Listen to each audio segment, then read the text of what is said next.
Hi guys, it's Bianca Cordero, registered dietitian and sports nutritionist from Mindset First.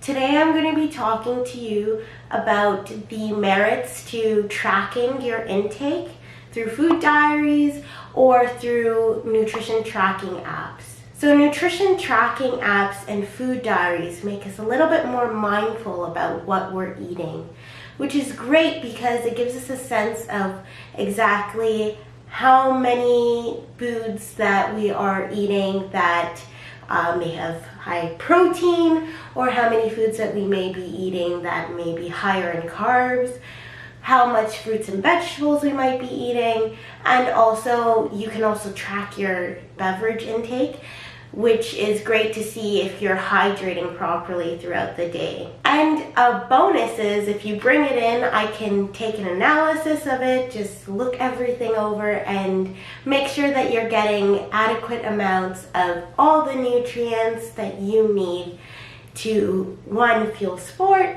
but two, stay healthy. If you have any questions, please contact us at Mindset First, and I hope to see you one day. Bye!